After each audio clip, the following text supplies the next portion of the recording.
அறிமுகப்படுத்த வேண்டிய தேவையே இல்லை என்ற அளவுக்கு அவர் சேவை அவருக்கு முன்னால் இருக்கிறது.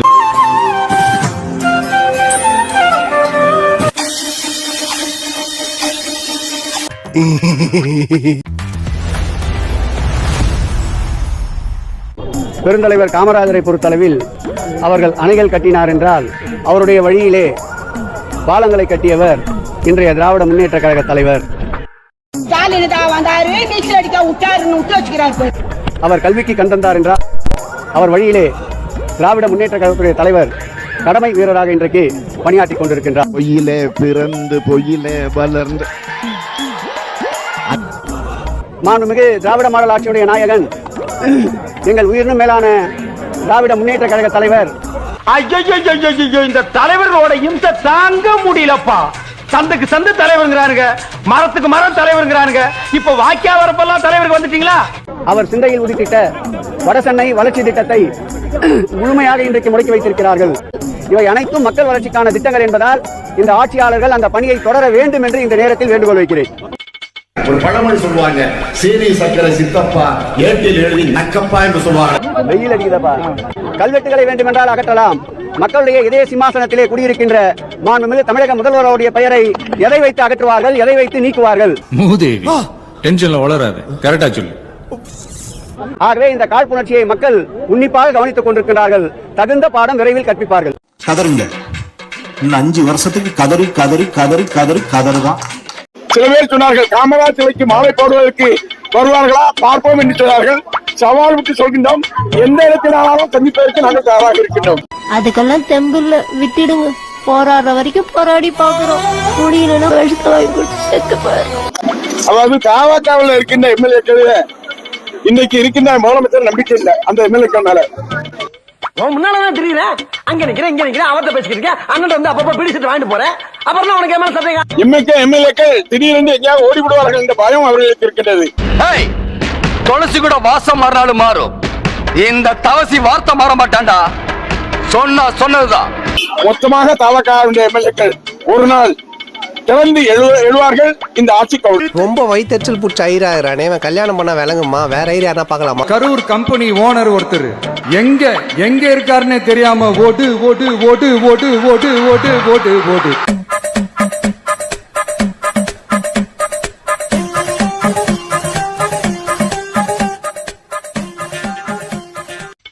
என்னங்கடா உங்க ஆட்டம்? ஒரு 10 ரூபாய் வந்தா அதை வச்சுட்டு சும்மா இருக்கிறது இல்ல. ஏற்கனவே நாட்டில் என்ன நடக்குது அப்படின்னு உங்களுக்கு எல்லாம் தெரியும். முன்னாள் அமைச்சர் செந்தில் பாலாஜி மற்றும் அவரது சகோதரர் அசோக் குமார் ஆகியோருக்கு நிபந்தனை அடிப்படையில் 3ஆம் நாள் வழங்கப்பட்டிருக்கிறது. இந்த லுச்சா பையெல்லாம் விடாத, செவுல்ல எடுத்துக்கா சோகு. குறிப்பா முன்ஜாமீன் இல்லாம இந்த வேலுவை மட்டும் விட்டுறாத. காலை மாலை வேளைகளில் விசாரணை அதிகாரி முன் ஆஜராகி கையெழுத்திட வேண்டும் என்று உத்தரவிடப்பட்டது. ஆனால் இதுவரை நீதிமன்றத்தில் முன்ஜாமீன் பெறுவதற்கான ஷூரிட்டியை இதுவரை செலுத்தவில்லை. இந்த நிலையில் காவல் நிலையத்திற்கு கையெழுத்திட செந்தில் பாலாஜி அவர்கள் வரவில்லை. இன்றும் அவர் வருவாரா என்பதில் சந்தேகம் எழுந்துள்ளது. சத்திய மாட்டிட வேண்டியதான். நிறுத்து சார், இந்த அக்யூஸ்ட் எங்காவது பாத்தீங்களா சார்?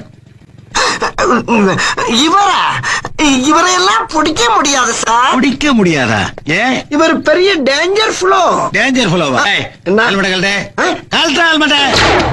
ஒரு நீதிமன்ற சென்னை உயர்நீதிமன்றத்துல ஒரு கோரிக்கை மனு ஒன்றையும் செந்தில் பாலாஜி தரப்புல அவர் ஆன்லைன் மூலமாக ஒரு கடிதமானது அனுப்பியிருப்பதாக ஒரு தகவலும் தெரிவிக்கப்பட்டிருக்கிறது. அதுல தான் எங்கும் ஒழியவில்லை எனவும் செந்தில் பாலாஜி அதுல அந்த கோரிக்கை மனுவில் வந்து வைத்திருப்பதாகவும், குறிப்பாக இன்னைக்கு பேப்பர் பாத்தியா, பெருமாள் பிச்சை தலைமறைவு போலீஸ் வலைவீச்சுன்னு வந்து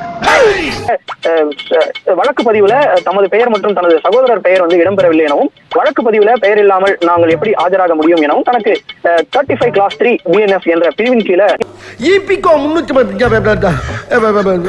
சாரி இவரான தங்களுக்கு தெரியாத சட்டம் ஒன்றும் இல்லை.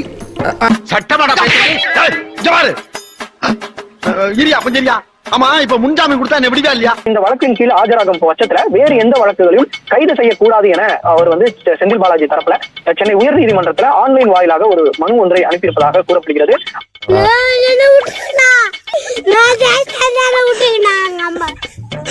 ஒண்ணும் பண்ண மாட்டாங்கடா, கார்ல எடுத்துன்னு போவாங்க.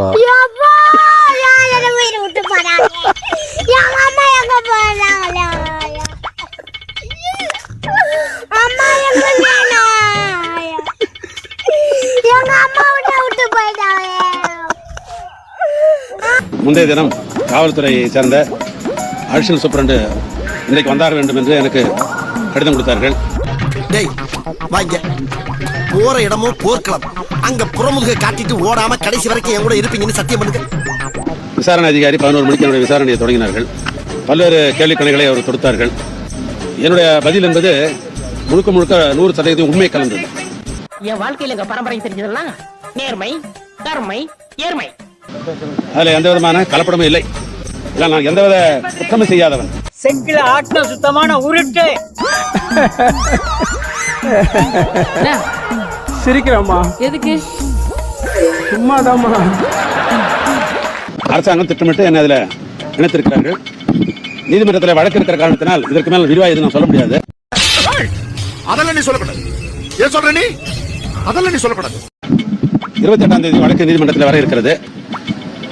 நீதிமன்றத்தில் நான் நீதி எதிர்பார்த்து இருக்கிறேன். பசங்களா உங்களுக்கு ஏதாவது கொடுத்தானுங்களா? ஐயா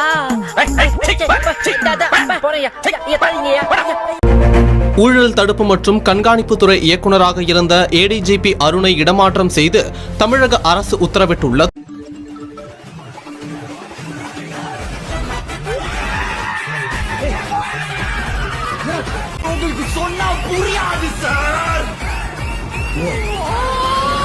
ரூமுக்குள்ள டான்ஸ் ஆடுறாருடா.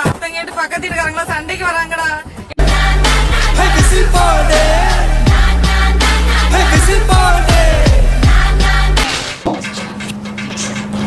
ஐஸ்கிரீம், வெறும் ஐஸ்கிரீம் இல்ல, என்ன ஐஸ்கிரீம்? அருள் ஐஸ்கிரீம். அவரை ஊனமாஞ்சேரியில் செயல்பட்டு வரும் போலீஸ் அகாடமியின் இயக்குநராக அதிரடி உத்தரவு பிறப்பிக்கப்பட்டுள்ளது. வாழ்க்கையில சில அடிகள் விழதான் செய்யும்.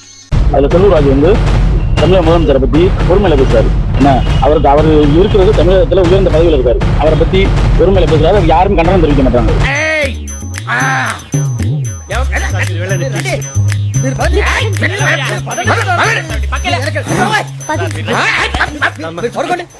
இதே போன வருஷம் அந்த ஸ்டாலின் அங்கிள் சொன்னது தமிழர்கள் எல்லா அரசியல்வாதிகளும் கொந்தளித்தாங்க.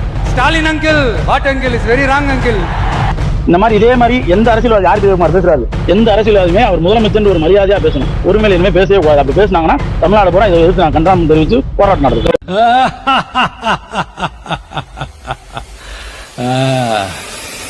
முடிச்சிடலாமா?